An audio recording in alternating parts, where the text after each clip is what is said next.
जालन्यात आपण थेट जाऊयात नाशिकमध्ये, कारण तिथेही पावसानं ओढ दिली आहे। ढगाळ वातावरण असूनही पाऊस हुलकावणी देतोय। मनमाडमध्ये पावसाअभावी पेरणीची कामं खोळंबली आहेत आणि त्यामुळे बळीराजा हतबल झालाय।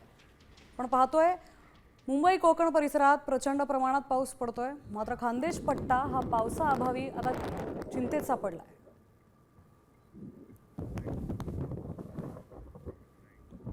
8 दिवस झाले ढग भरून येत आहे, थेंब पण खाली पडत नाही।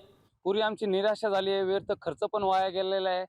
आम्ही सर्व बी भराने बी सर्व आणून ठेवले, घरामध्ये खतं वावरात पसरून ठेवले, सगळी आमची मेहनत वाया गेली। आमची 100% आम्ही दुष्काळाचा सामना करावा लागणार आहे। आम्हाला शेतकऱ्यांना अवघड परिस्थितीवर जनावरे सोडून द्यावा लागणार आहे। पण पाहतोय आता मनमाडमध्ये फक्त ढग दाटून येतात, मात्र पाऊस काही पडत नाहीये। मोठ्या प्रमाणात इथे पेरण्या रखडलेल्या आहेत। बळीराजा चिंतेत सापडलेला आहे।